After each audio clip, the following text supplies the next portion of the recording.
Welcome to my channel! Learn with Teacher Ali!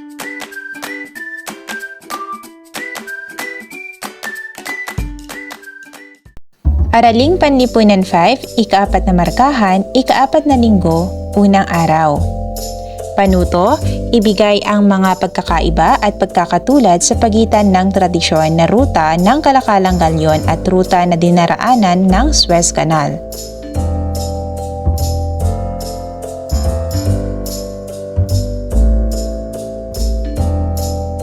Isaayos ang mga pinaghalo-halong mga titik sa bawat bilang upang mabuo ang tamang salita. Isulat ang sagot sa inyong kwaderno o inihandang espasyo sa sagutang papel.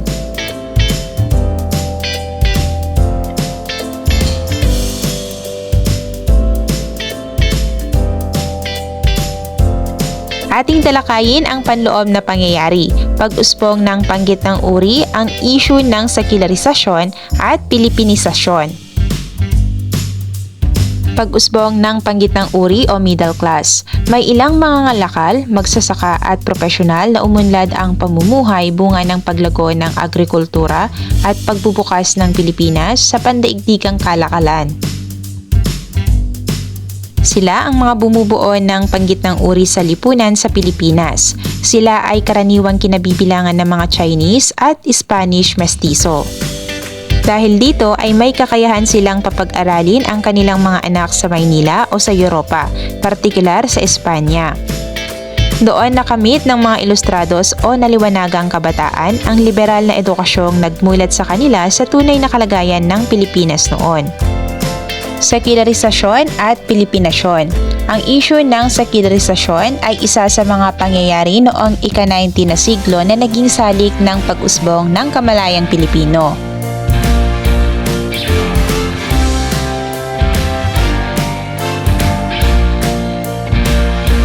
Ang sekularisasyon ay ang pagbibigay sa mga paring sekular o Pilipino ng kapangyarihan na mamuno sa isang parokya o simbahan.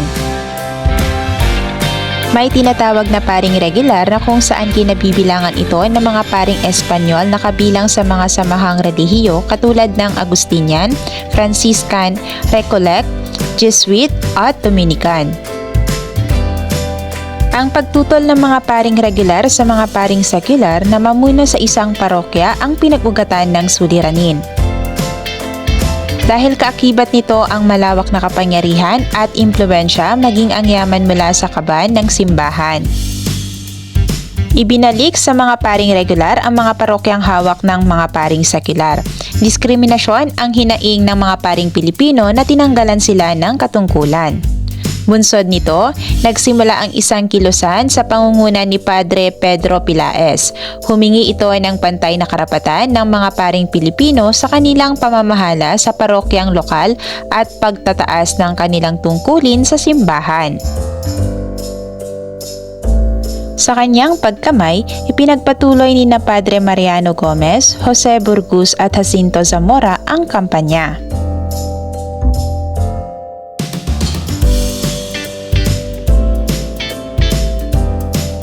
Ngayon mga bata, sagutin ang mga sumusunod na tanong.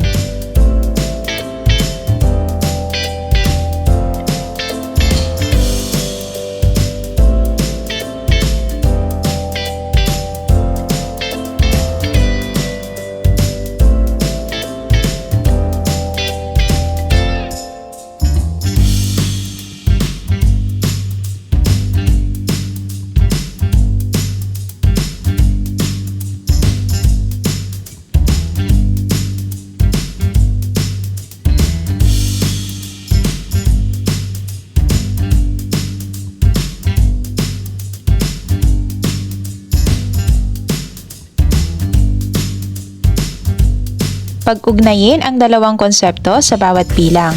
Isulat ang letra ng wastong sagot sa sagutang papel.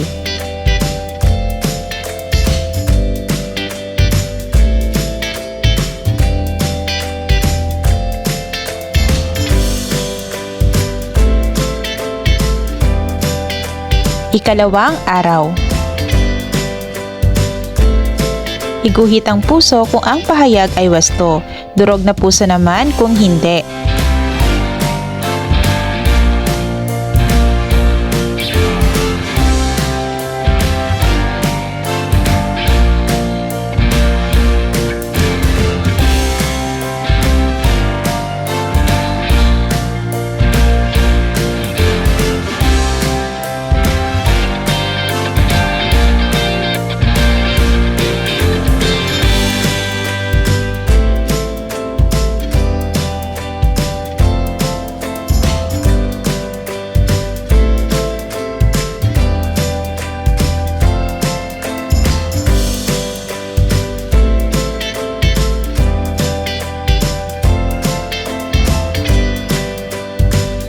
Kumuha ng isang papel at tupiin ito sa 4 na bahagi. Sa bawat bahagi, isulat ang iyong kaalaman tungkol sa mga sumusunod.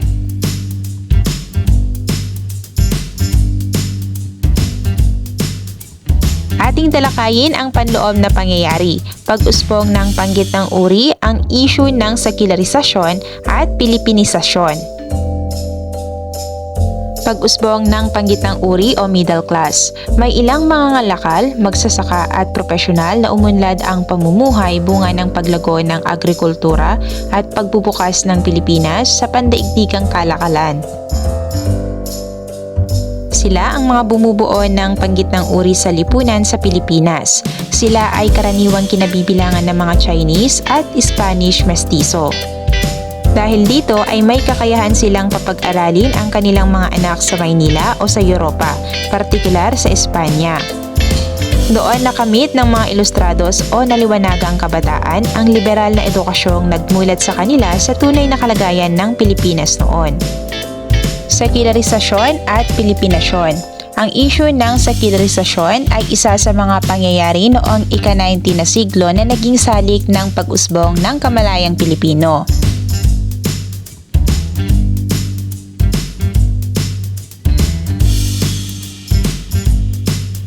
Ang sekularisasyon ay ang pagbibigay sa mga paring sekular o Pilipino ng kapangyarihan na mamuno sa isang parokya o simbahan. May tinatawag na paring regular na kung saan kinabibilangan ito ng mga paring Espanyol na kabilang sa mga samahang relihiyo katulad ng Agustinian, Franciscan, Recollect, Jesuit at Dominican. Ang pagtutol ng mga paring regular sa mga paring secular na mamuno sa isang parokya ang pinag-ugatan ng suliranin. Dahil kaakibat nito ang malawak na kapangyarihan at impluwensya maging ang yaman mula sa kaban ng simbahan. Ibinalik sa mga paring regular ang mga parokyang hawak ng mga paring sekular. Diskriminasyon ang hinaing ng mga paring Pilipino na tinanggalan sila ng katungkulan. Bunsod nito, nagsimula ang isang kilusan sa pangunguna ni Padre Pedro Pilaes. Humingi ito ng pantay na karapatan ng mga paring Pilipino sa kanilang pamamahala sa parokyang lokal at pagtataas ng kanilang tungkulin sa simbahan. Sa kanyang pagkamay, ipinagpatuloy ni na Padre Mariano Gomez, Jose Burgos at Jacinto Zamora ang kampanya.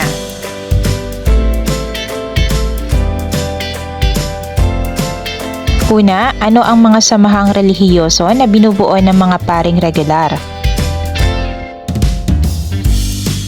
Pangalawa, ano ang naging papel ni Padre Pedro Pilaes sa kilusang sekularisasyon?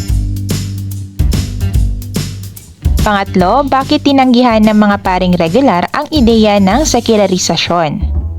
Pang-apat, paano nakatulong si Padre Mario Gomez, Jose Burgos at Jacinto Zamora sa kilusang sekularisasyon? Pang-lima, ano ang epekto ng sekularisasyon sa relasyon ng mga paring Pilipino at mga paring Espanyol? Punan ang talaan ng mga hinihinging impormasyon. Isulat ang kasagutan sa sagutang papel.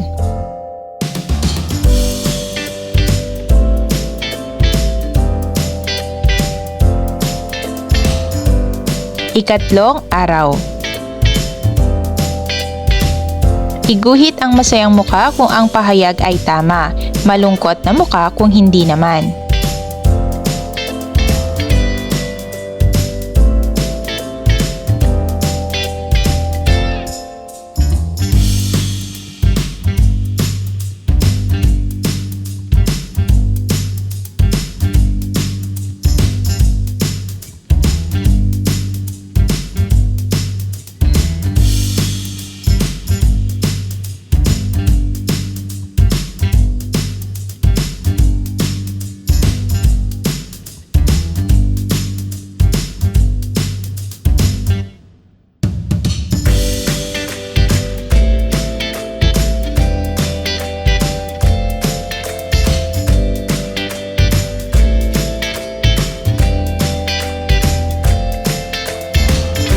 Ibigay ang papel ng simbahan sa panahon ng pag-usbong ng nasyonalismo at kung paano ito nauugnay sa kasalukuyang isyu ng korupsyon sa bansa.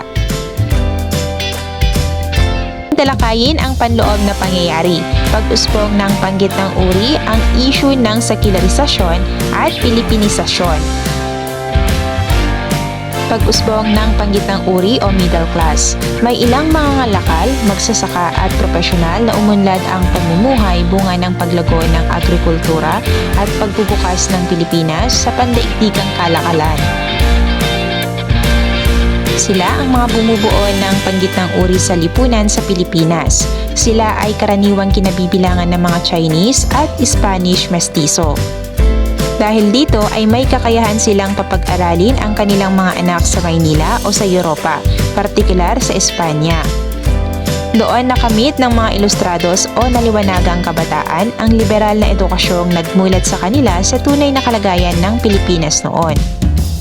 Sekularisasyon at Pilipinasyon. Ang issue ng sekularisasyon ay isa sa mga pangyayari noong ika-19 na siglo na naging salik ng pag-usbong ng kamalayang Pilipino.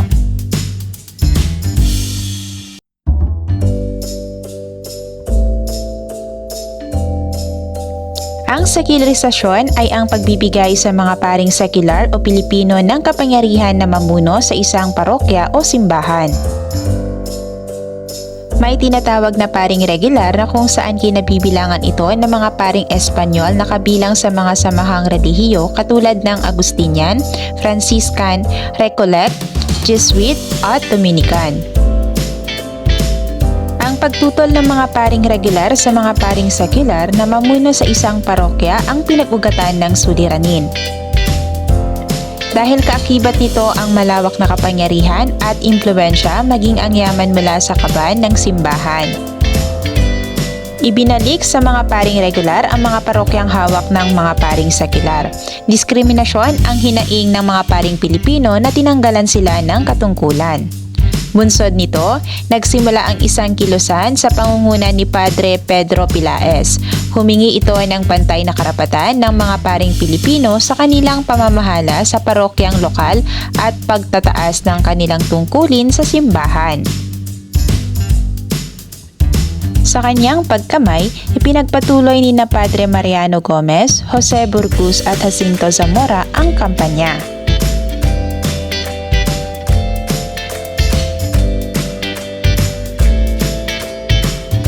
Ngayon mga bata, sagutin ang mga sumusunod na tanong.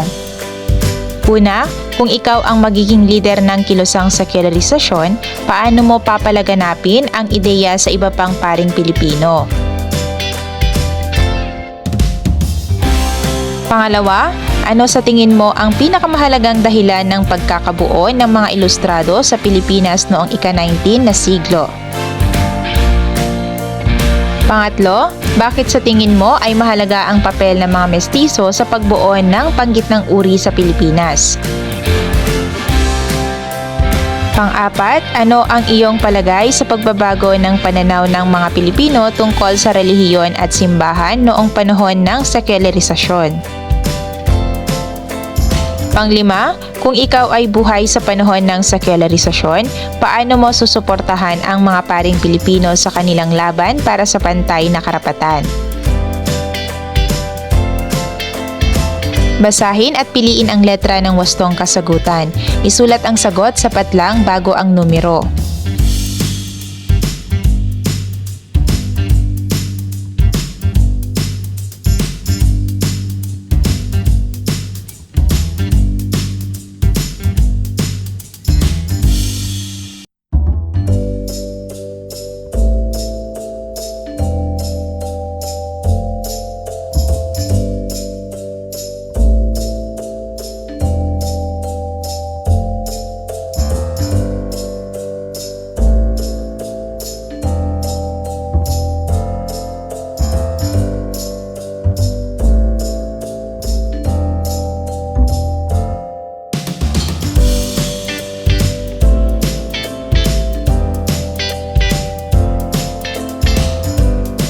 Paalala, bukas kayo ay gagawa ng isang maikling spoken poetry batay sa ating aralin. Ika-4 na araw. Sagutin ang mga sumusunod na katanungan. Bilang isang mag-aaral at may pusong mapagmahal sa bayan, isulat ang tama kung wasto ang isinasaad sa pangungusap at mali kung hindi wasto.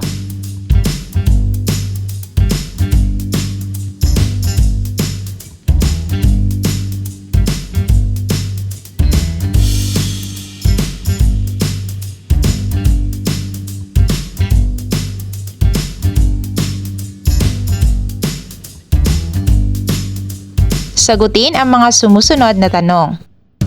Una, ano sa tingin mo ang epekto ng edukasyon sa mga ilustrado sa pagbabago ng pananaw ng mga Pilipino noong panahon ng mga Kastila?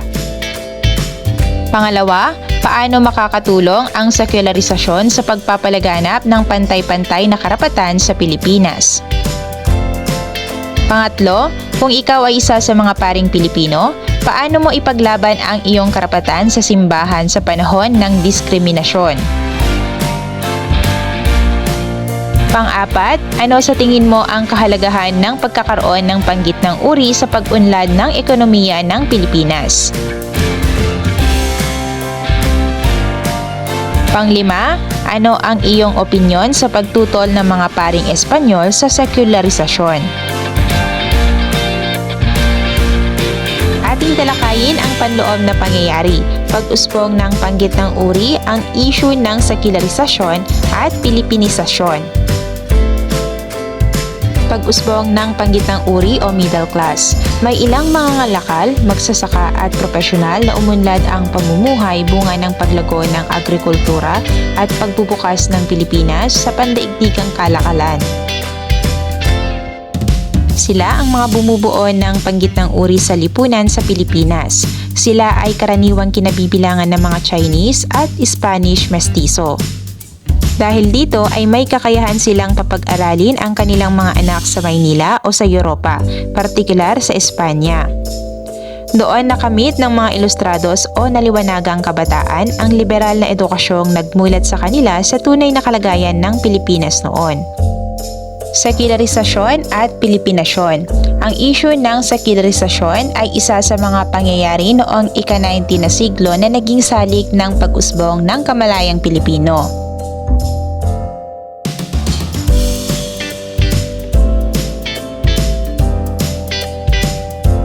Ang sekularisasyon ay ang pagbibigay sa mga paring sekular o Pilipino ng kapangyarihan na mamuno sa isang parokya o simbahan. May tinatawag na paring regular na kung saan kinabibilangan ito ng mga paring Espanyol na kabilang sa mga samahang relihiyo katulad ng Agustinian, Franciscan, Recollect, Jesuit at Dominican. Ang pagtutol ng mga paring regular sa mga paring secular na mamuno sa isang parokya ang pinag-ugatan ng suliranin. Dahil kaakibat nito ang malawak na kapangyarihan at impluwensya maging ang yaman mula sa kaban ng simbahan. Ibinalik sa mga paring regular ang mga parokyang hawak ng mga paring sekular. Diskriminasyon ang hinaing ng mga paring Pilipino na tinanggalan sila ng katungkulan. Bunsod nito, nagsimula ang isang kilusan sa pangunguna ni Padre Pedro Pilaes. Humingi ito ng pantay na karapatan ng mga paring Pilipino sa kanilang pamamahala sa parokyang lokal at pagtataas ng kanilang tungkulin sa simbahan. Sa kanyang pagkamay, ipinagpatuloy ni na Padre Mariano Gomez, Jose Burgos at Jacinto Zamora ang kampanya.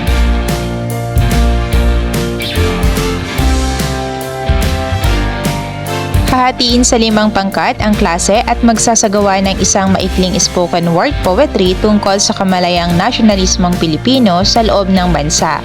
Gawing gabay ang rubrik sa ibaba.